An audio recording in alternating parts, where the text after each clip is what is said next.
In this video, I drive a cop car and I have no idea what I'm doing. Welcome back, team. Thank you so much for watching. Thank you for tuning in. I hope you're doing fantastic wherever you are in the world. If you have a good feeling in your heart and a smile on your face, you know what to do. Pass that on and help someone else feel just as good as you are. Now today, I find myself in beautiful Salt Lake City, Utah, and I have with me a 2015 Police Charger Pursuit.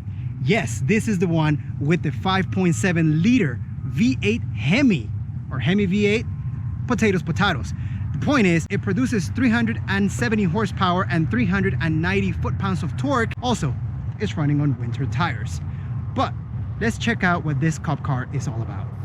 Starting on the rear door, you can see there is no door handle. Of course, you do not want the perp to be able to get out while you're, taking your break and having a donut. But not only that, it also takes away the lock right here. So you're not able to grab the physical lock to unlock the rear door from the inside, which means if anybody's in here, it can only be opened up from the outside.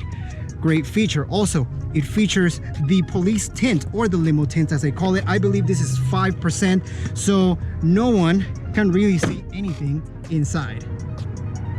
On the back, the tint continues.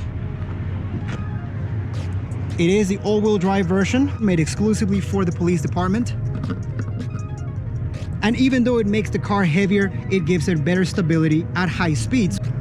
I've always liked the front of these cars, just the front of Chargers in general. I do think that they have a good look to them. I mean, so do the Challengers. We have your police issued spotlight sitting out here, scaring the perps and pretty much everyone.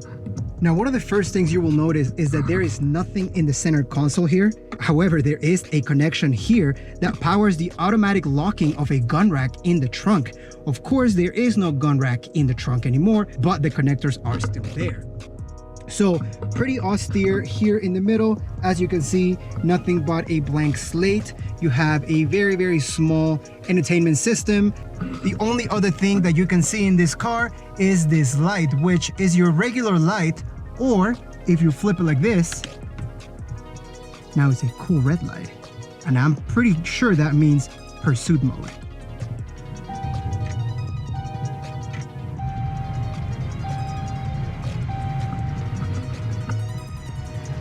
These cars come equipped with a automatic and also a manual mode. So if I were to press this right here, now you can see there's a 1 where drive used to be, and it has the up and down manual change, which changes the gears with this. I mean, this lever would usually find its home right here, but because they had to make room for the police computers and everything else that the police need to use when they're doing their jobs, they had to move it up here. It makes it extremely awkward to drive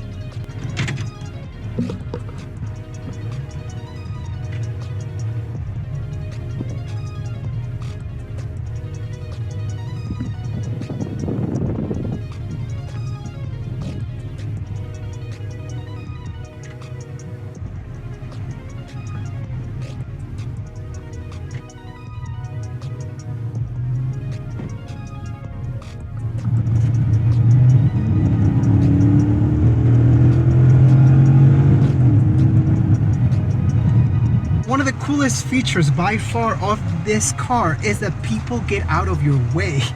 So there is a level of fear in pretty much everybody's eyes when they see this thing. For example, the guy in front of me right now is viciously looking at his rear view mirror, and we'll see if when we make this turn, he gets out of my way.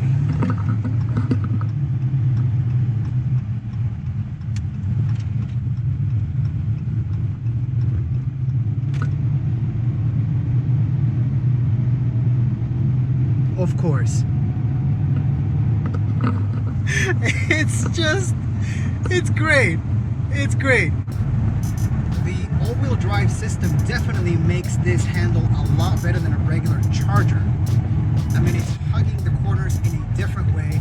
I can't feel the weight through the corners, but that's just a trade-off that you have to learn to live with, and that is just the character of the car. So that's something that, as a policeman, I'm sure you get used to and you get trained on. one thing that I find somewhat alarming is these seats. I mean, let's forget about the fact that they are very cheaply made. They feel and look cheap. But that aside, they're uncomfortable. I've only been driving this car for about 20 minutes straight now, and I gotta say, my lower back is having some issues. Now, if you think about the fact that this is a police officer's mobile office, this is where they spend their days, day in and day out. No wonder they're always in a bad mood. I feel like giving someone a ticket just because my back hurts. It's shocking how bad these seats are. I mean, I don't think there's any redeeming qualities to them except for the fact that they're power seats. But outside of that, they're hot. They're not cooled seats. They're cloth, so they feel even hotter. And I don't know, I just cannot find a comfortable spot for my butt. And I'm not a big guy. I mean, I completely fit into these seats. There is no problem with that. But I don't know. It almost feels collapsed to one side. The brakes are good, but I feel like they could be better. They have a small lag. They take just a little too long to bite, but once they do, then they work very well. Now, how far will a cop car get me? Because there is a street that I want to go in, but it's closed. Let me see if I can talk to this guy and get in here. How's it going? Good, how about you? You guys have this closed right now? Yeah, we do. Is there any way to get through there? No, we've got this closed down until the 8th. We're getting ready for the vice president today. Where are you headed to? To pick someone up right here. Like right where that scaffolding is. I mean, I can have you park here, but I can't let you up. We've got heavy equipment that's been going back and forth in there, so I can't really let people in. Understood. I'll park right here and I'll just let him know. Okay. Thank you, man. I guess my cop voice wasn't good enough. He wouldn't let me through. I should have been a little bit more tough. Now on this main display, you have access to a whole lot of features about the car, which is really cool. Let me guide you through some of them. So the standard screen is going to be your speedometer, followed by vehicle info. You also have a fuel economy gauge. This is good for long trips. You have a trip info, your audio, as well as your screen setup, so that you can change the format of some of these screens. Now, the really interesting bit is here on vehicle info. Let me go all the way over to the left. So you have a PSI or tire pressure display. This is really handy if you're chasing a perp and then he shoots at you and your car starts pulling to the left. You can see if he shot a tire out, because that'll show your PSI drop tremendously. Coolant temperature, so you can keep an eye on your cop car and make sure you don't catch fire.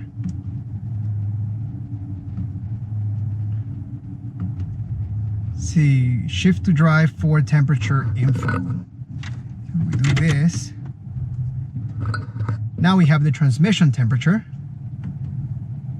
the oil temperature, oil pressure,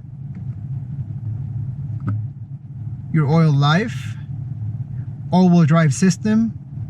Apparently it's all red, which I can only assume is not a good thing. Battery voltage. This actually comes in very handy, very, very handy. If you have a low battery, you can have all sorts of electrical problems. This would be your first place to check. So I like that a lot. You have idle and total engine hours. That, if you were in LA, all of them would be idle because you just sit in traffic.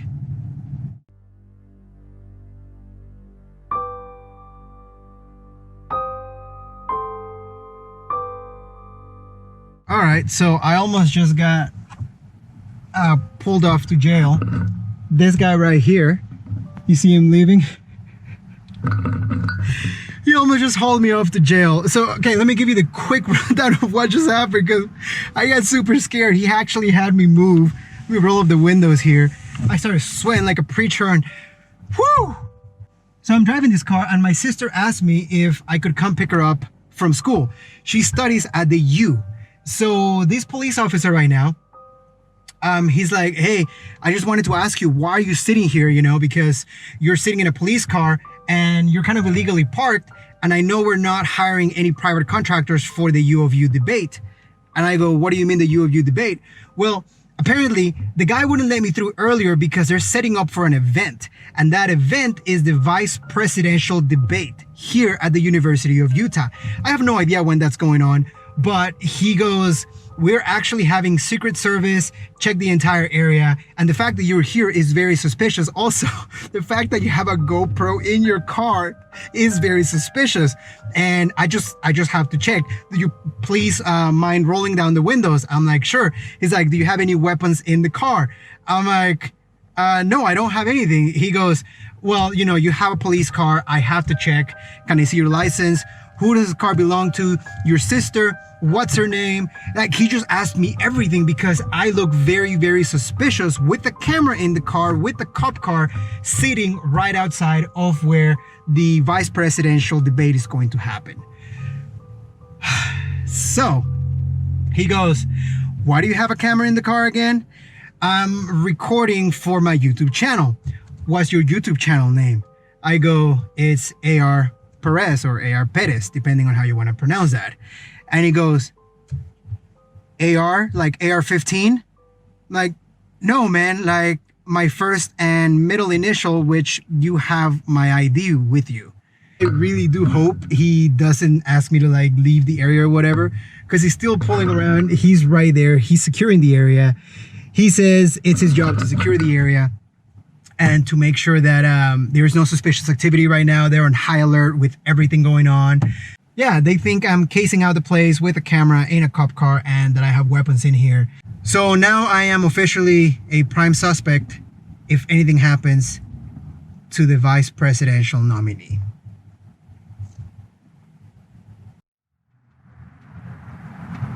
You know, looking tough and pretending to be a cop is hard work.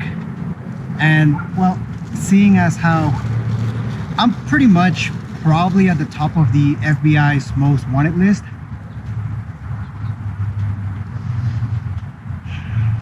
I'm gonna call this video. Yeah, I think it's as